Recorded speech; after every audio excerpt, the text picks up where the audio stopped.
So welcome at Utrecht Blockchain Night. Normally we have we have meetups here in Utrecht.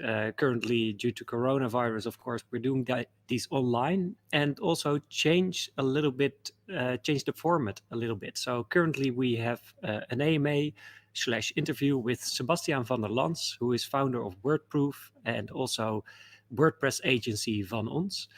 So I will try to ask him all the questions I'd like to ask him, but also if you have additional questions, if you would like to know something more about this agency, but also about startup related questions, entrepreneurial questions, just post them in our Discord or at the YouTube chat, and we will try to post them to Sebastiaan. So welcome, Sebastiaan. Nice to have you here. Thanks for inviting me. It's a pleasure to be here with all of you. Cool. Where actually are you talking from? This is Amsterdam, our small cozy home in Amsterdam, which is my office as well during these times. Oh, cool. Are you working from home all the way? Mostly, so we have for the WordPress agency, Wordproof started at my WordPress agency 1.5 years ago. We have an office there.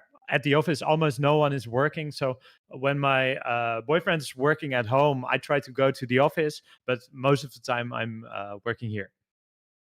Okay. Nice. So he's also working at your at the company, the WordPress agency, then? Luckily not. No. He's that was a funny story when when I was an entrepreneur for over 10 years, I wrote an article, 10 years of entrepreneurship. These are my 10 lessons. One of them is get out of the way of recruiters. Those are terrible people. But then I fell in love with a recruiter. So he's working at Randstad. So you fell in love with your worst enemy. Yeah, in a way. So, but I didn't update the article. That's good. It's a good story, I think. So can you give a short description about who you are, what you are working on? Yeah, sure. So my name is Sebastiaan. I call myself an open source nerd. So I work with open source software for almost all my professional life, 14 to 15 years. Started one of the first 2 or 3 WordPress agencies in the Netherlands. It's called Van Ons. It's one of the leading WordPress agencies today. They work for charities, publishers, from Koffietijd, Proefdiervrij, all that sort of things. Agency of 25. We were the most technical agency. Now it's moved more towards a full service agency. And myself, I started Wordproof. What is Wordproof? We timestamp information on the blockchain. I did that 2 years ago. At the end of 2018, I started working on it. We made it an official company halfway last year. And it was really a combination of the hobbies, blockchain, and WordPress. So I was really active in the WordPress community. I was really impressed by how a community and open source code created a market leader. WordPress is around 38% of the internet by now. And I thought through Bitcoin in 2013, we did a first kind of affiliate platform with Bitcoin in 2013 or 2014. Then I learned, you can do so much more with open source software than just publishing. We learned the first time we did something with WordPress and a plugin was when GDPR came. We always had the wish as an agency to do something with create an open source project ourselves. GDPR came. Nobody wanted to pay to be GDPR compliant. And we thought, okay, that would be the perfect case to do something open source. Because if nobody wants to pay for it, we offer it for free. It must go viral. So then we made it a WordPress GDPR plugin. And we started it, made it, launched it a few months before the GDPR deadline, which was May 2018. In a few weeks, it had tens of thousands of downloads. Today, it has 1.3 million downloads and 100,000 active users. So that's how we started to be from open source software consumers to open source software producers. And that was great fun. And then we thought, okay, if we combine blockchain and WordPress, what's the most simple thing? We came up with timestamping. Blockchain was invented for timestamping in 1991. So it was really a combination of the two hobbies. Interesting story. And also the GDPR plugin. So you say you offer it for free. Does it give you any revenue or at all, or is it just a service? Yeah, we got that question often. We spent around 70 to 80,000 euros in developing and maintaining it over the years. There's no business model in place, no direct business model. But what it did, it was really hard, as it is for every agency, or was for every agency, to find developers. If you have open source software in your portfolio with so many users, it's a great benefit. It became way easier for us to find developers, because we're contributing to the open source code was kind of their public resume. So it helped us in finding more developers easily, or easier. And secondly, when all customers asked all the time, hey, you as an agency, how do you work with GDPR? We know that it's important. If you can say then, hey, we have the plugin which runs on 100K websites, that's a compelling argument in sales as well. So it made recruitment and sales easier, but there's no direct revenue. So it was your first, actually, the first start with developing an open source software solution.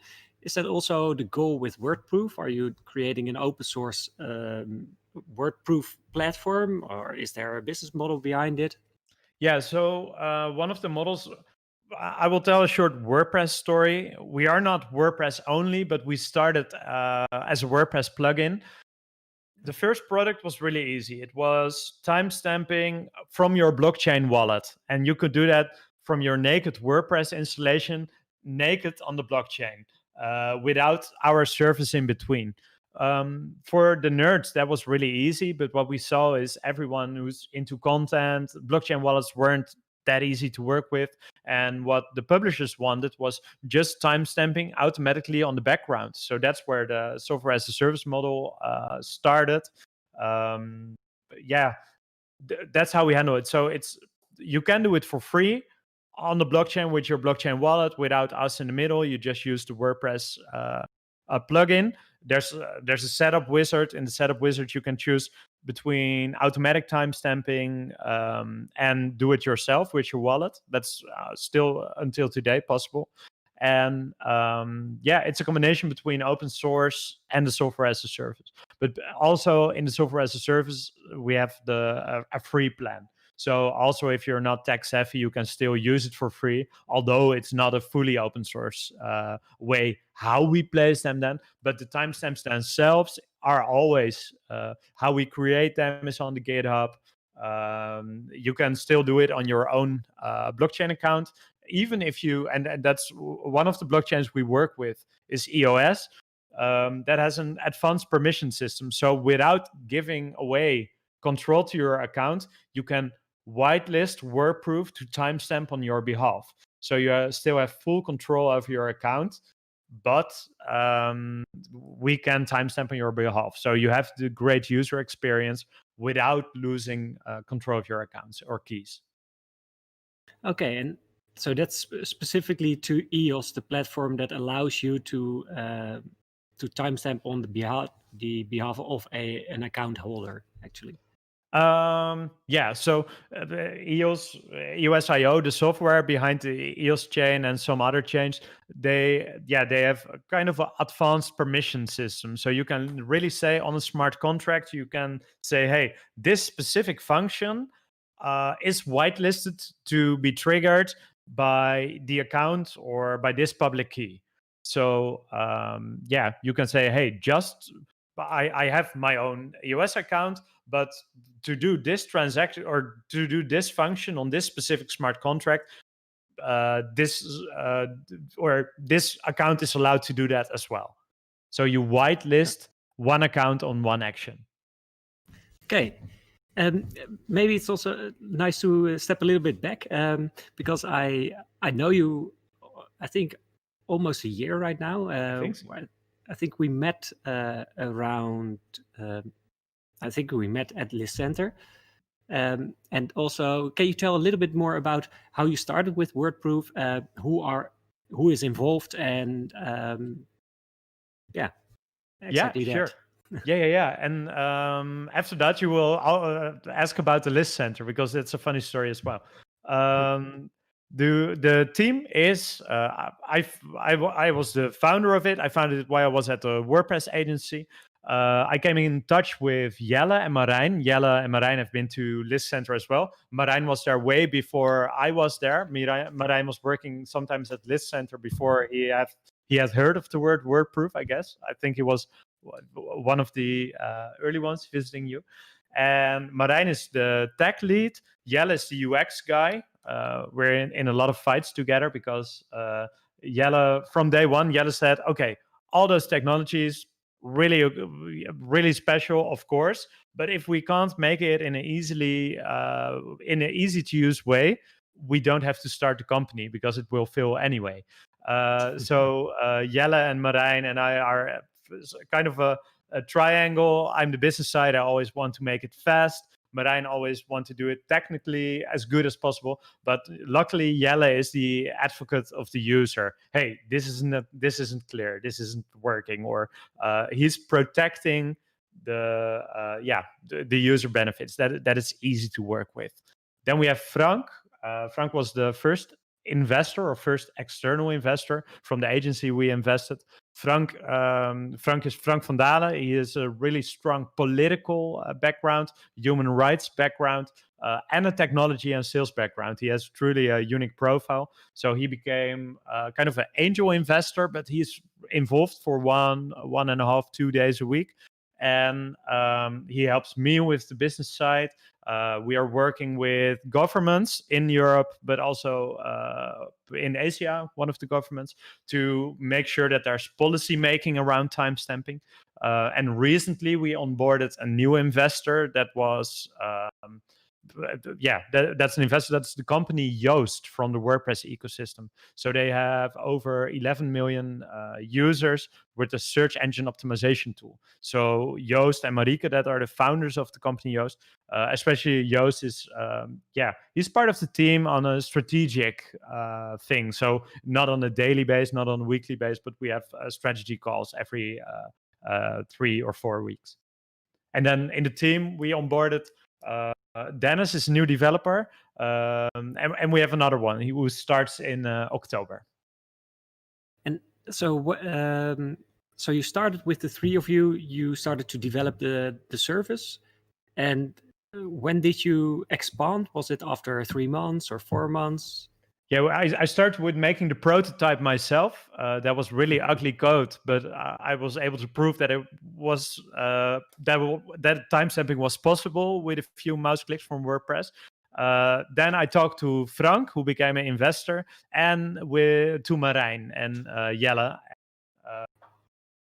So when the prototype was done, that was by the end of Q1 last year, I found Marijn and Jelle and said, okay, we need to make it good before the biggest WordPress conference of the world. That's WordCamp Europe.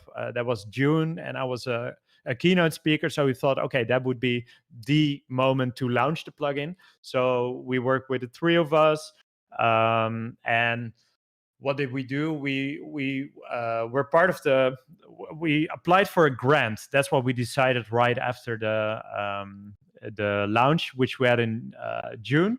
We thought, okay, hey, Europe had the blockchains for social good competition. So we participated there, and until the end of last year, we worked because we participated. We were part of the finally. We were one of the last 23 companies who were able to pitch their project, and until that moment, we were with the three of us as a development team. Cool. So I will come back to the investor part and later on. And also the ecosystem, WordPress. But about the social good, did you actually start WordPress as a social good project, or is it something that evolves? Did you knew beforehand, okay, we are going to position it like that?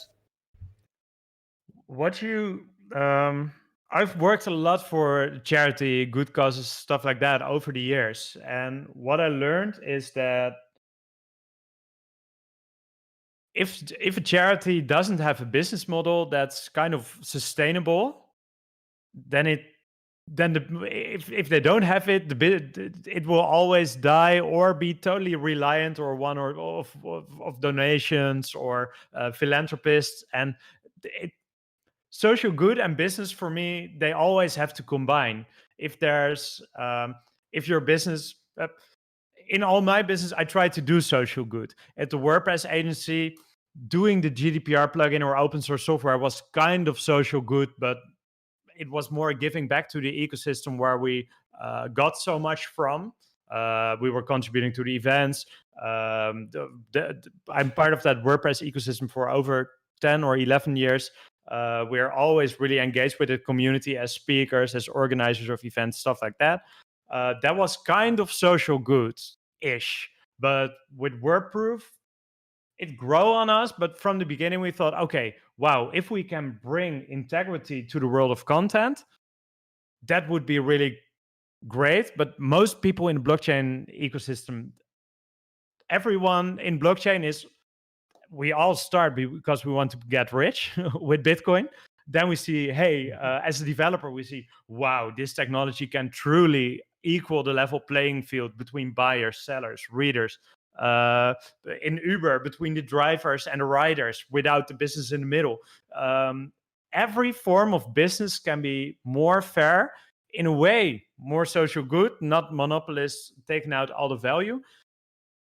Most blockchain things, if it's not about the ICOs, get rich quick stuff, it's really, in a way, it's all kind of social good by design. That's what I think. Wordproof, due to the participation in the Europe thing, we learned more about how you can not be just a company, but part of the ecosystem. The social good thing grow on us, but it was there by design. Sorry for the long answer on the short question. Another problem. So first quarter, you started to create a prototype, that you had a large a platform to pitch upon. And I think around that time or a little bit later, we met at Lisk Center. Yeah.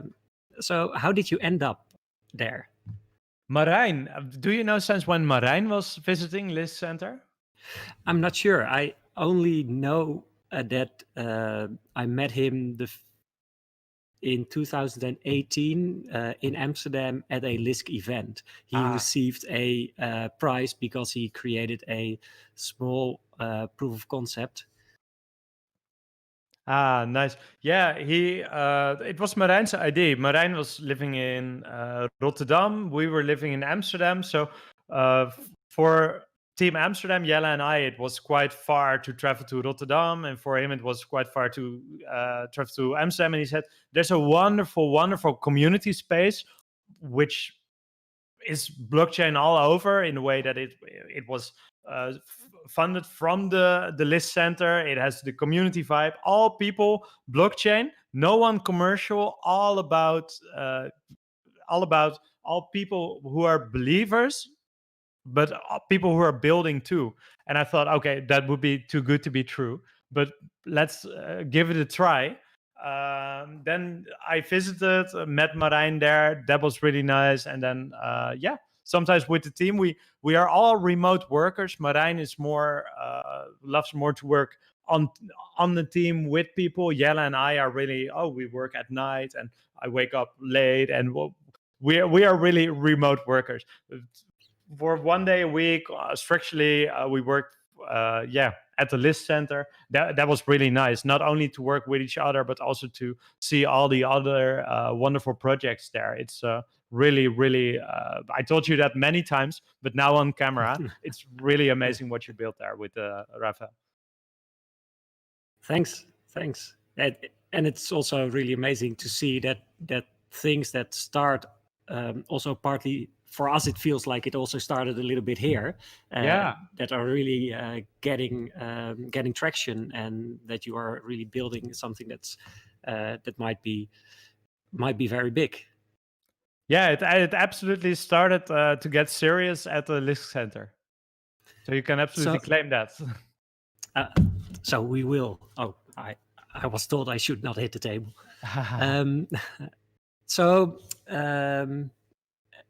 Then at one point it starts to get a little bit more serious. Maybe you need a little bit more funding. So when did you start to get? Actually, maybe the other question is, what do you want to? What is your end goal with Wordproof? And do you need a lot of money for it, or are you just do you just want to build a solid business? It's in 5 years from now, if you don't timestamp your content, you'll be considered a fraud. That's, for me, that's a given fact, because governments will say, hey, finally, for the first time in history, there is an open source way to prove that you didn't tamper with information. That's if you timestamp in a blockchain, and what we do with publishers is we make kind of a time machine. That's transparency. And with the blockchain identity space evolving, that's accountability. You can put the identity of the publisher, of the manufacturer, of the journalist, of the political girl or guy, whatever. You can. If you have those two things in place, we can really rebuild the internet. We can build the trusted web, is what we call it. And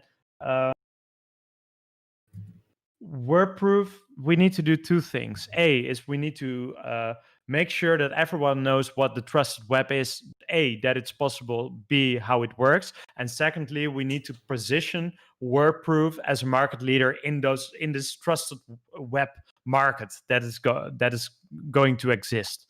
The timestamp market will be a market, but we need to do the trusted web explanation, advocacy with governments, advocacy with big tech, before a company like Wordproof can flourish. The end game is that every big tech platform in e-commerce, in content management system, has timestamping as a default. So for WordPress, we do that now through plugins. So the collaboration with the Yoast plugin with 11 million users is obviously a great one. I would love to be in Shopify, in WordPress.com, in Drupal, in every single content management system in the world as a default option, timestamping your content on a blockchain account. So we need some funding to make that work, to roll out to all the platforms, but especially to do the marketing around it, both to consumers, to site owners, to the big tech to interpret the timestamps, and to governments to make it, for some forms, to make it mandatory as well. If information impacts your life, like voting behavior, buying in a way, or terms and conditions, it needs to be timestamped. So we have kind of a whole vision of an ecosystem with all content management systems, e-commerce platforms, but also the social media and search engines to interpret it, and the government to make it mandatory. So there's some funding and time needed. Yeah. So what I hear you say is that you, because it's such early stage, and you still have to explain people, but the consumer, but also the government, that this is a possibility and also a necessity in the future. You are actually, you will need more money than other people in the future, because you are doing the advocacy for them. Yeah, in a way, yes. And you could say, wow, that's a pity, but I could say that, but I think that's one of the things of being early. And often it's called category creation, the tactic. So for example, Henry Ford, he made a car when there were no cars. And he was, in a way, he was advertising the automobile as a whole. And then other people started to make cars as well. We're in that phase of this whole timestamp revolution. And it has great benefits to be early. Of course, competitors will jump in. That's okay. That makes it a market, a timestamp market. Yeah. And so, because I'd like to move a little bit to your funding part, because I'm interested in how you approached it. I know you got some subsidy from Europe, and I also know that you got some investors. Can you tell us a little bit more about that? Yeah, sure. So the whole timeline, we started from the Van Ons agency. So Van Ons said, okay, you can dedicate your time for a year. That's what we invest. And around 30K-ish that we had some money. Then we did, the first funding was a funny story. That was a worker proposal on the Telos blockchain. And we got around $20,000, and which we used to hire a designer and to make sure that everything was nice before the launch on the WordPress conference in June. So that was a small fund, but all totally smart contract regulated on Telos, the blockchain was called, on the EOSIO software as well. So we got that by April last year. We came in touch with Frank van Dalen as an investor. I didn't ask him as an investor, but that happened when we talked about it. Frank is we talk about business quite often, just to say, hey, what's your perspective? What's my perspective? Just to learn from each other. And then I told him about Wordproof, and I was talking with other people to maybe invest in it. Or they were maybe investing in it, but that didn't work out as planned. But then Frank said, oh, but I can invest. I thought, oh, we didn't think of that, but yeah, let's do that. Because he's a great guy to have in the company, with a political background, with a human rights background. That really helps also for the social good and the policy side. With Frank, we decided to do the Europe's blockchains for social good. That was a competition by Europe. The 5 winners would get 1 million. We thought, okay, we don't know if we're going to win it, but let's try. And if we don't win, we at least have kind of a white paper written. We have, we have our documentation on fleek after the participation. So we worked on it. We hired Julian. Julian is a good writer. So together with Julian, Frank, Jelle, Marijn, and I put around 500-600 hours in the Blockchains for Social Good participation. And we became one of the winners. We heard that last June, a bit later than expected. And we had the highest score ever in a competition like that. So from the 30 points, it was 29.5. That was so that was a nice thing with that was really nice. That gives us a lot of power to grow. It's not a subsidy, but really a prize, so we can do everything we want with it. So that makes it nice. That's nice, as we have the freedom to spend it how we want it. But we expected to hear that in March this year, but we just heard it in June. So I actually run out of cash almost by the end, not by the end of last year, but what happened was we needed funding because we didn't know if we were going to win. And the cash from the angel investor, Frank, the cash my agency put in, and that stopped. And Jelle and Marijn, they get a fee, and we needed some freelancers to work with. We needed some money for marketing. So we searched for other opportunities for funding as well. One of the things we tried was the Innovatiefonds Noord-Holland, where we can get a loan of 300K.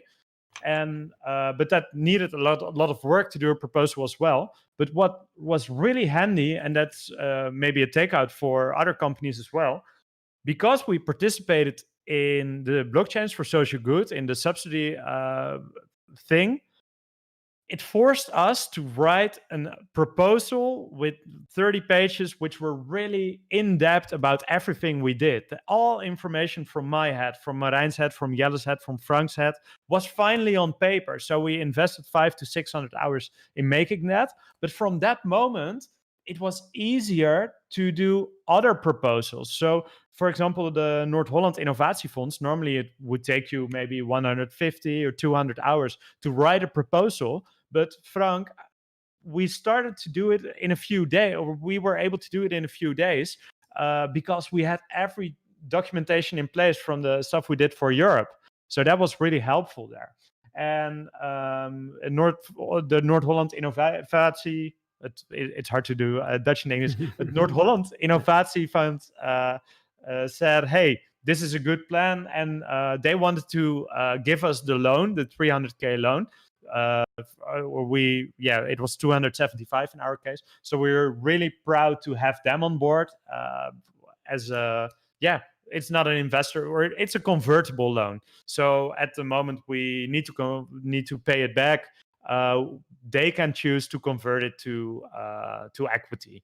So I hope that they want. I hope that they are so proud that that it's inevitable that they convert to equity, and I think they will. They are proud, and they are a good supporter and ambassador of the company, and it's good to have them on board as well. It's a loan. It's an innovation loan. Those loans are expensive.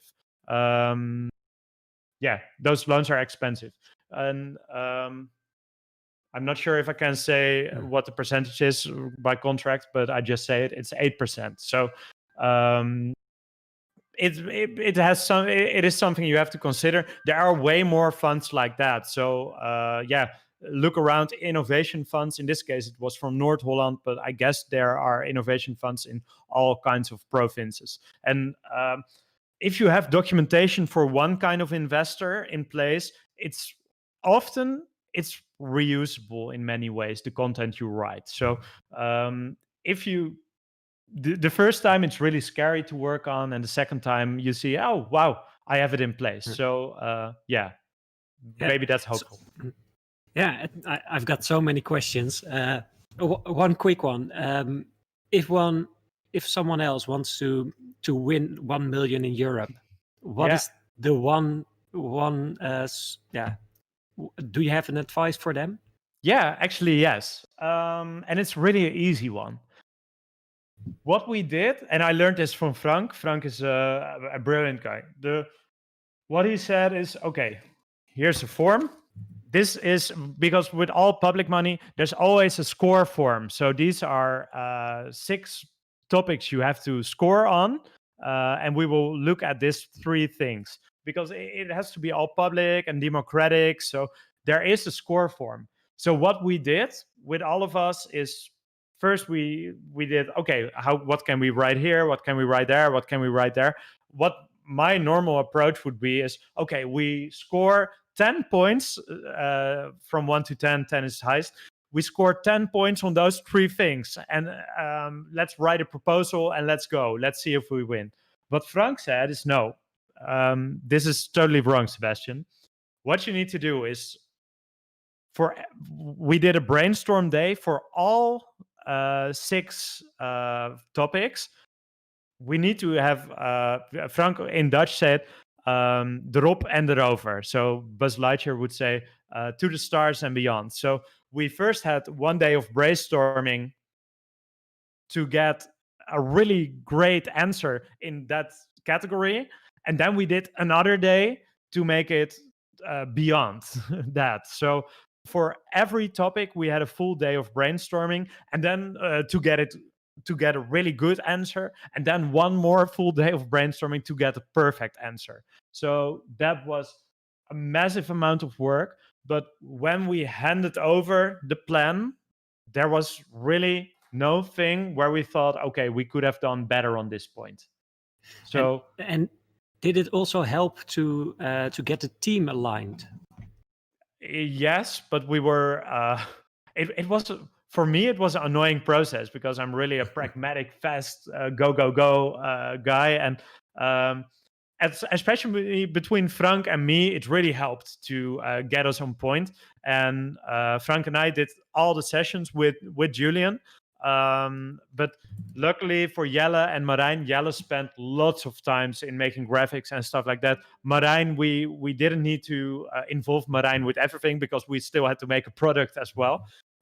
It helped to align vision for me and Frank a lot, and that's our task in the company. So we do the sales, we do the proposals, so it makes sense that we are aligned. Yeah. And But oh, sorry. oh yeah, but that's really what I learned in this process. If there's a score form, just fold it inside out and work from there. What we literally did was, okay, we structured the document in a way, literally with the 6 topics. We just said, because that's what Frank learned me. If they ask specifically for this, they want to hear explicitly about this. So you can always try to choose other words for it, but don't do it. It's just put as a header of that thing, no creativity there. Creativity must be in the great answers, not in the structure of the document. So the document was really structured conform uh, the score form, because what Frank said is, when someone is scoring your proposal, they don't want to search in your proposal, they just want to see where everything is. So yeah, take the perspective from someone who is doing the judgment of your proposal. From their perspective, that's really easy to digest, and all other things that they get and have to read, they need to read maybe hundreds of plans, all of 30 pages, so it's really hard for them. Make it easy for Yeah. the ones who do the judging, and all kinds of things in that. Yeah, I'm sure that helped. Yeah, so that's the perfect plan to get funding from Europe. But you also got a very famous investor from the WordPress area ecosystem. And so can you tell us how you got in touch and why they want to join? Yeah, the investor is Yoast. Yoast has a search engine optimization plugin. Everyone who uses WordPress, almost all of them know about Yoast. Yoast is a really a strict guy, and he has a vision about how pure the web should be, and how what is fair and what is unfair. And Joost and I weren't necessarily friends. He knew that I existed. I know that he existed. He is famous in the WordPress ecosystem worldwide. He's famous in the search engine ecosystem worldwide. We know of each other, but we weren't big friends or something. But I thought, okay, we want to become big in the WordPress ecosystem. I know that Joost has a pure vision on how the web should be. So what I did, I think that was in April or May when I made the prototype, I said, Joost, you live 2 hours drive away from me. That's really far. So what I will, please, can I drive to your office, have 15 minutes of your time? You totally roast my project from A to Z, and then I drive away, probably crying. My only goal there was to get feedback from someone who built the company we could only dream of. So that was my goal there. I went there. Yo said, I'm not a big fan of blockchain, but show me what you got. I showed it to him, and it was kind of buggy by then. And he said, wow, holy shit, this really makes sense to me, because and then he explained to me what this could mean to search engines. That wasn't my idea, it was truly his idea. He said, in this way, imagine search. You have on a blog, if you just change a date of an article, you rank higher for at least a few days. And if you don't do it, but your competitor does it, you're disadvantaged. So there is all forms of mini fraud possible with search engines that they weren't. Although search engines, they are incredibly fast, but they aren't able to solve this. Otherwise, they would have done that. That's one of, he said, with those open source way of proving that you didn't tamper with the date, that really makes sense. It makes it a fairer player field between all the publishers. And secondly, with the you can, with duplicated content, if two people publish the same content and one copies it from the other, but the one it's copied from is not a famous site and the copier is a famous site, and Google indexes the bigger site first, although they were later, the small one gets a penalty. So those two problems in search, there are more problems, but those two are really easy to understand. They are solved when blockchain timestamps are in place and offered through a language that search engines can read, in this case schema.org. That's called structured data. So that's what we work on with people at Yoast.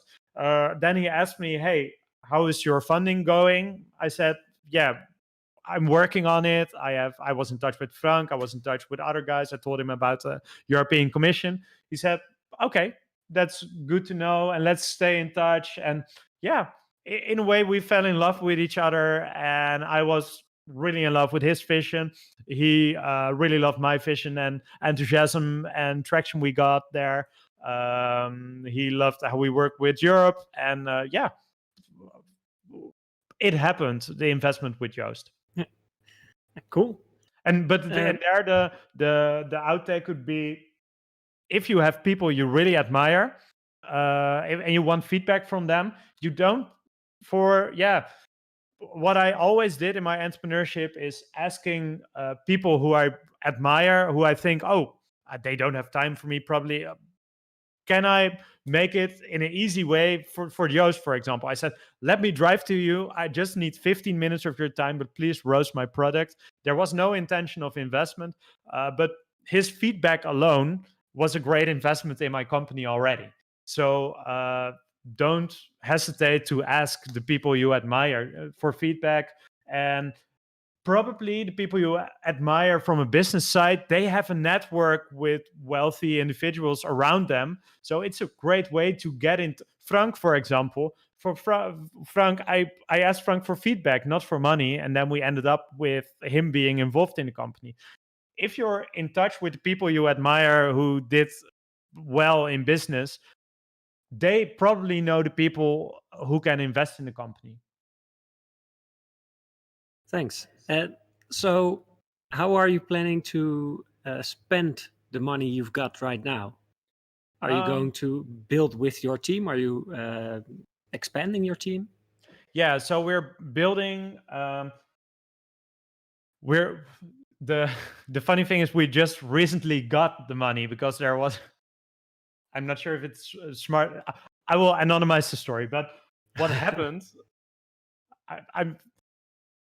I will tell it one-on-one to all of you if you talk with me in the Lisk Center. But what happened was someone came to Europe and said, hey, the timestamping ID, that's our ID as well. So we want to have part of that money. So although we say we are a copyright, or you can use timestamps for copyright and blah, blah, someone was claiming to have a patent, but they didn't. They didn't go to us, but they went to Europe and to kind of scare Europe and say, hey, we want to have part of that. And Europe came to us to say, hey, what's going on? We need to research this. And with a lawyer, we made a letter, and then they said, oh, sorry, yeah, of course, here is it. But it took some time and effort. This is the really short, I can't go into detail, but it's here. So we had some time to think how we will spend it. One of the things is Wordproof Academy. Wordproof Academy is a way to educate. The first 4 movies, it will be a series of 10 to 20 movies explaining all specs. What is a timestamp? What's the difference between a blockchain and a database? What can timestamps do in e-commerce, for search engines? Some movies are already there. Wordproof.com/academy will always be free, part of the educational program. What we need to do is, we are extending, that's what we already did, is the development team to roll out to one of the first ones will be Shopify. Another thing what we will launch soon is Ethereum support. Because we had a lot of requests from that, also from the Ethereum community themselves. But that's the development part. Secondly, we will build a team that's totally focused on the trusted web, building and marketing. And it will be, the idea now is to start the Trusted Web Foundation. So really a foundation with thought leaders, and every month, maybe every 2 months, we will do a topic. So Trusted Web and education. What would education look like with Trusted Web in place? Trusted Web and politics. What would politics look like? Trusted Web and search engine marketing. Trusted Web and publishing. Trusted Web and e-commerce. So one team that I'm building is the trusted web team, and the other team is really the Wordproof team. So making the product that delivers the promise that the trusted web creates. Interesting. So it's also it seems like it's much broader than just timestamping content. Yeah, timestamping content is it's super simple. I always say, hey, people know about Bitcoin. Bitcoin is the first known application of blockchain, but blockchain was invented in 1991 for timestamping documents. We always say that we do the simplest use case of blockchain, but we implement it in an easy and accessible and cheap way for everyone. That's what we try, bringing that to the world of content. Although the timestamp is super easy, the impact is huge. For example, especially when you have identity in place, you can really check if the information you read about the coronavirus, if it really comes from a doctor with a specific grade, which is the certificate of the doctor could be in decentralized identifier with verified credentials. With all those infrastructures are getting in place for certificates, not only in Wordproof, but in the whole space with the W3 standards forming around them. So with timestamps and identities in place, it could bring unprecedented integrity to everything in commerce, to everything in commerce marketplaces, to everything in publishing, to everything in government communication. Timestamping is a small technology, but the impact will be so big. And it's not just us, Wordproof. It's what we are all doing in this blockchain space. We are bringing integrity by design instead of integrity as an afterthought. And that's so wonderful of working full-time in this space. But I think that's for all of us in the space. Yes, I like that. I've heard you say it before, also with the phrase that you said that in about 5 years, if you're not timestamping your content, you will be considered a fraud. So you also explained in person or in other talks that you are playing like an ecosystem game, so that that timestamping is part of much more, like the SEO of your webpage. Can you explain a little bit more how that works? Yeah, sure. So let me see if I have wordproof.com/time. Not sure if that works if I share it now, but now I need to restart Discord, so we won't do that. But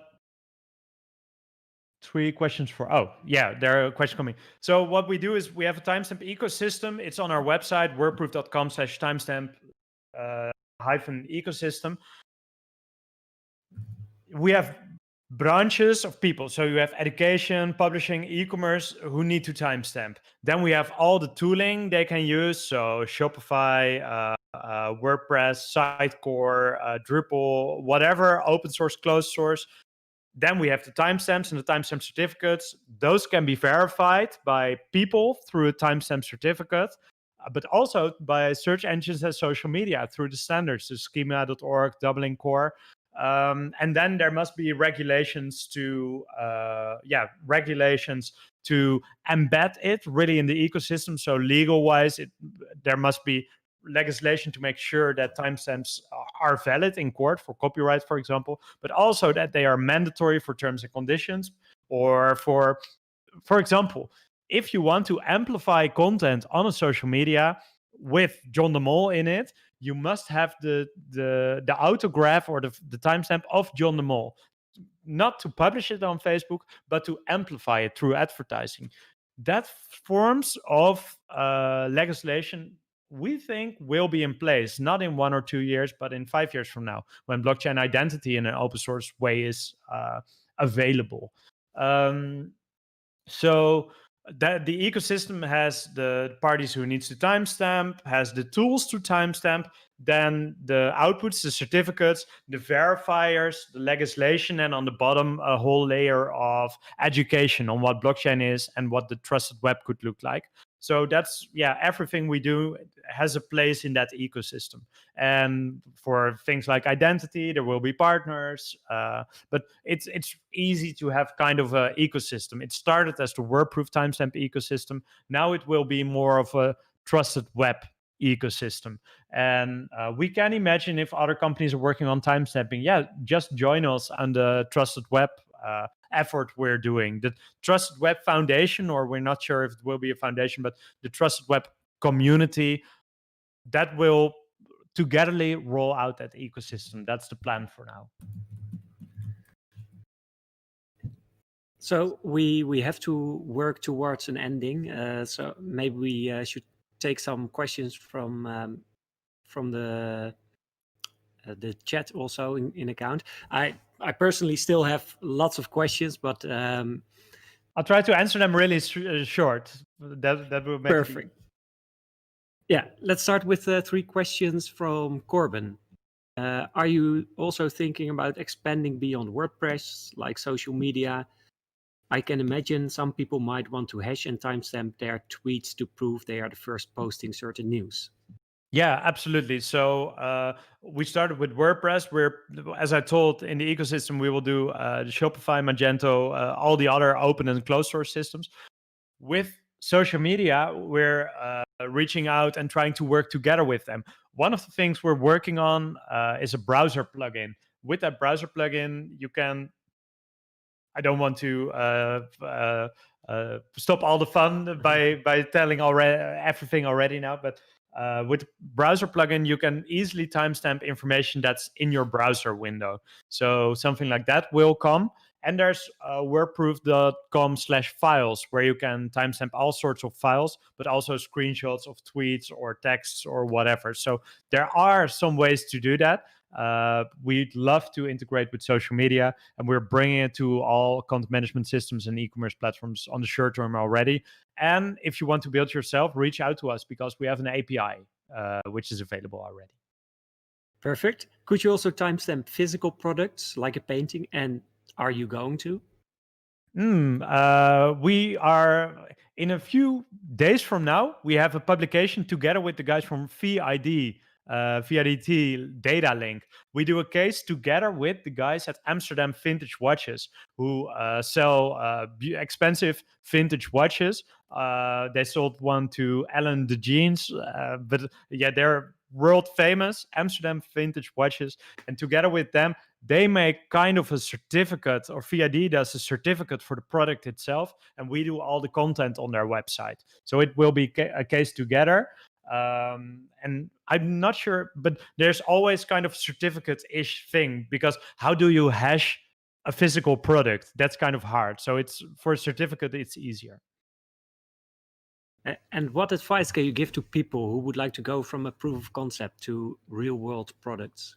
So if it's, it could be a money question or adoption question. If it's a money question, then we covered it. So go to people you admire and ask them for advice. And if you do that with 10 people, it might be that one of them knows one of your potential investors. To bring it to the market, for us, we had kind of a head start, because I was part of the WordPress ecosystem for years. I could, in all the marketing books, say, hey, you must solve a product, or you must solve a problem, and blah, blah, blah. But in the end, it's true. You must solve a problem. But for us, the problem we are solving now is not the one I thought of when we created it. And how many things start is with just developers who think, oh, this is a nice idea, searching for a problem. For us with Wordproof, we really learned what things were. Copyright, we started as kind of, hey, protect your copyright, but I don't like copyright. It's kind of, there's always fight and discussion. So the search engine use case, timestamping, that's one I really like, and that's one that really solves a problem on the web. It's a big thing. How do you get the adoption? you need to give away a lot of products for a really small price for adoption. It's of open source software. It's really great to give it away, to be able to give it away for free and help people with setting it up. To get the investment, it's good to involve people you admire. One of my friends, he has a great open source plugin as well, MailChimp for WordPress with over 2 million users. It's a bridge between WordPress and MailChimp. And he says, all products I will build for the rest of my life, and they will be open source, and they need to have 100K users before I monetize them. In a way, he has the luxury to do so, but that vision is really a nice one. So in that case, you need investors who are crazy enough to give you money without having a business model in place. Frank was crazy. My agency was crazy because my co-founder needed to say, yes, it's okay, do it. And Europe was, with Europe, we won the prize. And Joost was crazy enough too. But Joost knows a lot about business models and open source. So you need to find people who are passionate, or you need to have a business model, or you need to find people who are passionate about open source as well. Thanks. Hope it helps. Yeah, certainly. I've got a lot of answers, and I would like to thank you very much for this hour of talking. And I think we could go on for another hour if it was on me. And I still have one last question I would like to end with. Go for it. But before that, I'd like to thank you for taking the time. Thank you for your for your stories and for sharing everything. And I hope to see you again, and hope to see you in a physical environment once again the next year. Let me thank you for all the, I told you that many times one-on-one, but thank you for all you do, not only for Wordproof, but also to all of us. It's really a wonderful place that you created. And to all of you, if you have questions about funding or whatever, just ask me in the WhatsApp or via Twitter at the lunch, whatever. Feel free to reach out. Feel free to ask the brutal questions that help you forward. I'm happy to help. I work 100 hours a week, so I'm really slow sometimes. So please don't hesitate to poke me. Say, hey, can you look at the email I sent you last week? But I'm always happy to help. So if it's specific questions on funding or running a blockchain startup, perfect. So, and thank you, Jure. Echt, really, really amazing what you created. Thanks. Luckily, I'm not doing it alone. And but one thing, what is your biggest challenge the next few months? And do you need help with it? Yeah. So the biggest challenge will be if we just are a timestamp plugin, that won't work. That will help for some purists, but we need to sell a bigger vision. The trusted web. We really need to educate the world on what the internet could look like when timestamps are in place. So in a way, the complexity there is that we need to build two businesses. One is an educational foundation, and one is a business that delivers on the promise that we make for the world. So one of the things we're looking, if I can't be the CEO for both of those companies, for example, so I'm really struggling with how we are going to do that. Will there be a COO or another someone leading one of the two efforts? Because they can't be side projects. So we're really searching for the best way to make that work, to run two companies at the same time. What we need help with, I'm not sure. The rolling out to other open source ecosystems. So when you are part of the Magento community or the Drupal community or the Ethereum community, we need to roll out to the other ecosystems, and it would be great if that can be done by people in those communities as well. So if you're part of especially other e-commerce or content management movements, or know people who are part of that movement, please put us on their radar, get us in touch, because it would be great if also in the Drupal community, the Shopify community, the Magento community, that it will be not them using Wordproof, but them embracing timestamping. And yeah, we have the tooling in place. We have it would be great if those communities can be, if we can work together. So if you know people from those communities, please get them in touch with us. That would be great. So if we could build a bridge for Lisk and we could create a backend for Lisk, would there be funding for it? Oh, not really from the that would be we get that questions often from blockchains, or the opposite question. Oh, if we pay you 50K, will you add our blockchain? The thing is, if there are lots of Lisk users using Magento, then it really makes sense, because then we have the Magento users onto the platform. So the most funding will go to bringing it to the places where the users are. If Lisk or whatever platform will make it much easier to get publishers in, because publishers are already using Lisk, or e-commerce people, then it absolutely makes sense business-wise from the Wordproof point of view. Perfect. That's a perfect answer. Thanks. So that's how we judge all the things. But I hope that gave some insight in all the aspects of running the business. And please reach out if you have questions. I will, and I think other people will also do it. And otherwise, you can post the questions in Lisk, and we will forward them to Sebastiaan. Thanks. Perfect. Thanks so much, Jure, and thanks all for watching, and thanks for asking your questions. It was a pleasure to be here. You too. Have a good evening.